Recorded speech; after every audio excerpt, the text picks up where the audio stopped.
जय माता दी दोस्तों। आज मैं मुंशी प्रेमचंद जी के कहानियों के पिटारे से एक प्यारी सी कहानी लेकर के आ गई हूँ, स्त्री और पुरुष। दोस्तों, कहानी बहुत ही प्यारी सी है। आप कहानी अंत तक ज़रूर सुनिए। और अगर आप मेरे चैनल पे पहली बार आए हैं तो चैनल को सब्सक्राइब करके बगल का बेल आइकन ज़रूर दबा दीजिए कि इसी तरह से प्यारी प्यारी कहानियाँ आप तक मैं पहुँचाती रहूँ। तो चलिए बिना देरी किए हम कहानी शुरू करते हैं।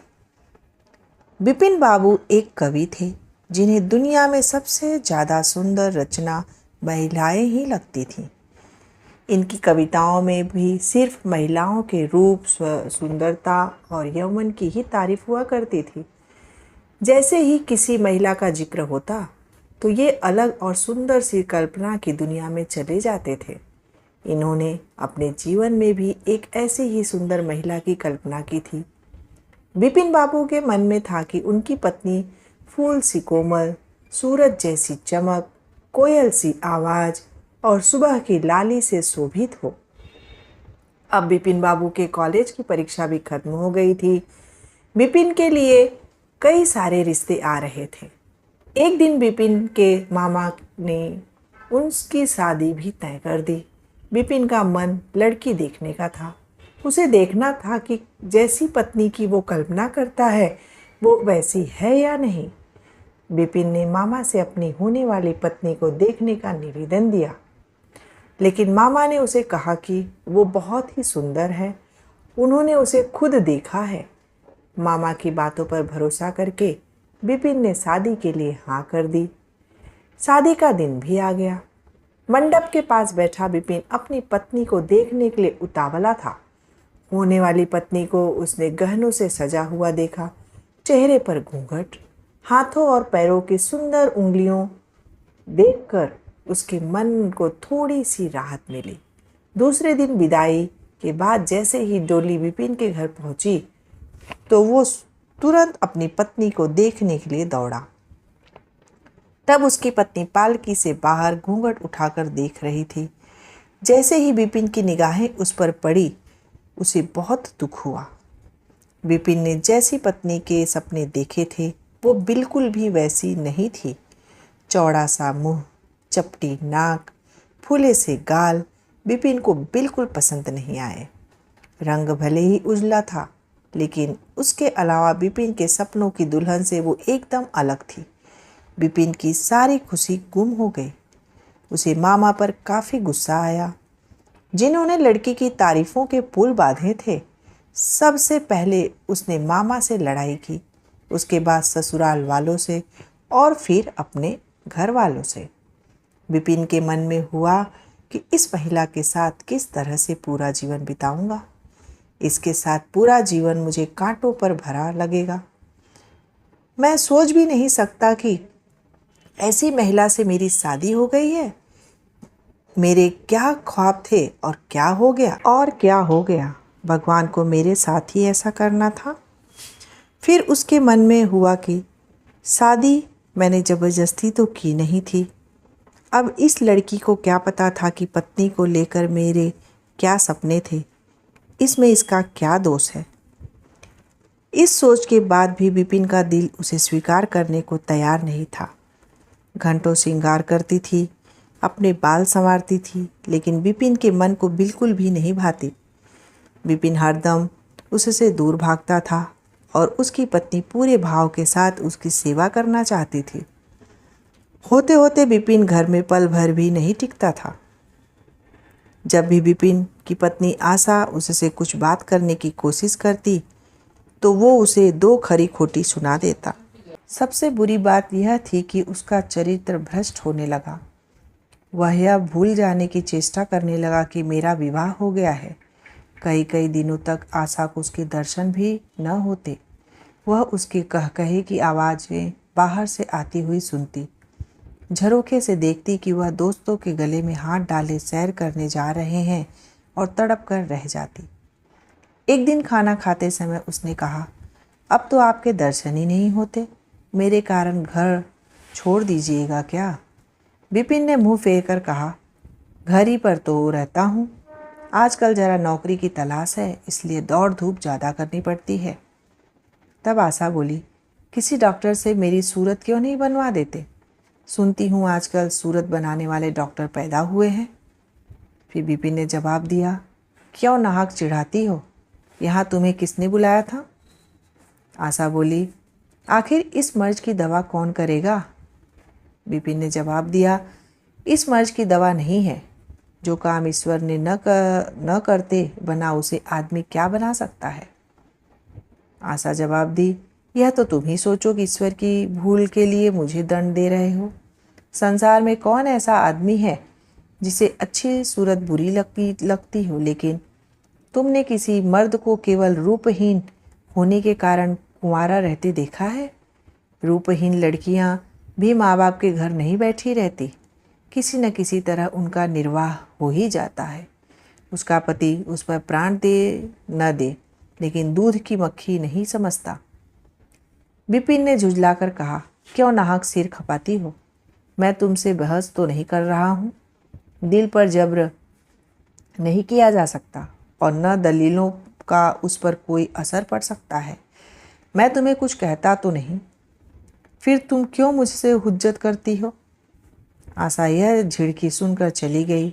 उसे मालूम हो गया कि इन्होंने मेरी ओर से सदा के लिए हृदय कठोर कर लिया है। विपिन तो रोज सैर सपाटे करते, कभी कभी रात को गायब रहते। इधर आशा चिंता और नैराश्य से घुलते घुलते बीमार पड़ गई, लेकिन विपिन भूल कर भी उसे देखने न आता। सेवा करना तो दूर रहा, इतना ही नहीं, वह दिल में मानता था कि वह मर जाती तो गल्ला छूटता। अब की खूब देखभाल कर अपनी पसंद का विवाह करता। अब वह और भी खुल गया। पहले आशा से कुछ दबता था, कम से कम उसे यह धड़का लगा रहता था कि कोई मेरी चाल ढाल पर निगाह रखने वाला भी है। अब वह धड़का छूट गया। कुवासनाओं में ऐसा लिप्त हो गया कि मर्दाने कमरे में ही जमघटे होने लगे। लेकिन विषय भोग में धन का सर्वनाश नहीं होता, इससे कहीं अधिक बुद्धि और बल का भी सर्वनाश होता है। विपिन का चेहरा पीला पड़ने लगा, देह भी छीण होने लगी, पसलियों की हड्डियां निकल आई, आंखों के इर्द गिर्द गड्ढे पड़ गए। अब वह पहले से कहीं ज़्यादा शोक करता, नित्य तेल लगाता, बाल बनवाता, कपड़े बदलता, किंतु मुख पर कांति न थी। रंग रोगन से क्या हो सकता? एक दिन आशा बरामदे में चारपाई पर लेटी हुई थी। इधर हफ्ते से उसने विपिन को न देखा था। उन्हें देखने की इच्छा हुई। उसे भय था कि वह पास नहीं आएंगे, फिर भी वह मन को न रोक सकी। विपिन को बुला भेजा। विपिन को भी उस पर कुछ दया आ गई। आकर सामने खड़े हो गए। आशा ने उनके मुंह की ओर देखा और चौंक पड़ी। वह इतने दुर्बल हो गए थे कि पहचानना मुश्किल था। बोली, तुम भी बीमार हो क्या? तुम तो मुझसे भी ज़्यादा घुल गए हो। विपिन ने बोला, जिंदगी में रखा ही क्या है जिसके लिए जीने की फिक्र करो? तब आशा ने बोला, जीने की फिक्र न करने से कोई इतना दुबला नहीं हो जाता। तुम अपनी कोई दवा क्यों नहीं करवाते? यह कहकर उसने विपिन का दाहिना हाथ पकड़कर अपनी चारपाई पर बिठा लिया। विपिन ने भी हाथ छुड़ाने की चेष्टा न की। उनके स्वभाव में इस समय एक विचित्र नम्रता थी जो आशा ने कभी न देखी थी। बातों से भी निराशा टपकती थी। अक्खड़पन या क्रोध की गंध भी न थी। आशा को ऐसा मालूम हुआ कि उनकी आंखों में आंसू भरे हुए हैं। विपिन चारपाई पर बैठते हुए बोले, मेरी दवा अब मौत करेगी। मैं तुम्हें जलाने के लिए नहीं कहता। ईश्वर जानता है मैं तुम्हें चोट नहीं पहुंचाना चाहता। मैं अब ज़्यादा दिनों तक न जीऊँगा। मुझे किसी भयंकर रोग के लक्षण दिखाई दे रहे हैं। डॉक्टर ने भी वही कहा है। मुझे इसका खेद है कि मेरे हाथों तुम्हें कष्ट पहुंचा, पर क्षमा करना। कभी कभी बैठे बैठे मेरा दिल डूब जाता है, मूर्छा भी आ जाती है। यह कहते कहते एकाएक वह काँप उठे। सारी देह में सनसनी सी दौड़ गई। मूर्छित होकर चारपाई पर गिर पड़े और हाथ पैर पटकने लगे। मुंह से फिचकुर निकलने लगा। सारी देह पसीने से तरबतर हो गई। आशा का सारा रोग हवा हो गया। वह महीनों से बिस्तर न छोड़ सकी थी, पर इस समय उसके शिथिल अंगों में विचित्र स्फूर्ति दौड़ गई। उसने तेजी से उठकर विपिन को अपनी तरफ लिटा लिया और उनके मुख पर पानी के छींटे देने लगी। महरी भी दौड़ी आई और पंखा झलने लगी। उस पर भी विपिन ने आंखें न खोली। संध्या होते होते उनका मुंह टेढ़ा हो गया और बाया अंग सुन्न पड़ गया। हिलाना तो दूर रहा, मुंह से बात निकलना भी मुश्किल हो गया। यह मूर्छा न थी, फालिस था। फालिस के भयंकर रोग में रोगी की सेवा करना आसान काम नहीं है। उस पर आशा महीनों से बीमार थी, लेकिन उस रोग के सामने वह अपना रोग भूल गई। 5 दिनों तक विपिन की हालत बहुत नाजुक रही। आशा दिन के दिन और रात की रात उसके पास बैठी रहती। उनके लिए पथ्य बनाना, उन्हें गोद में संभाल कर दवा पिलाना, उनके जरा जरा के इशारों को समझना उसी जैसी धैर्यशाली स्त्री का काम था।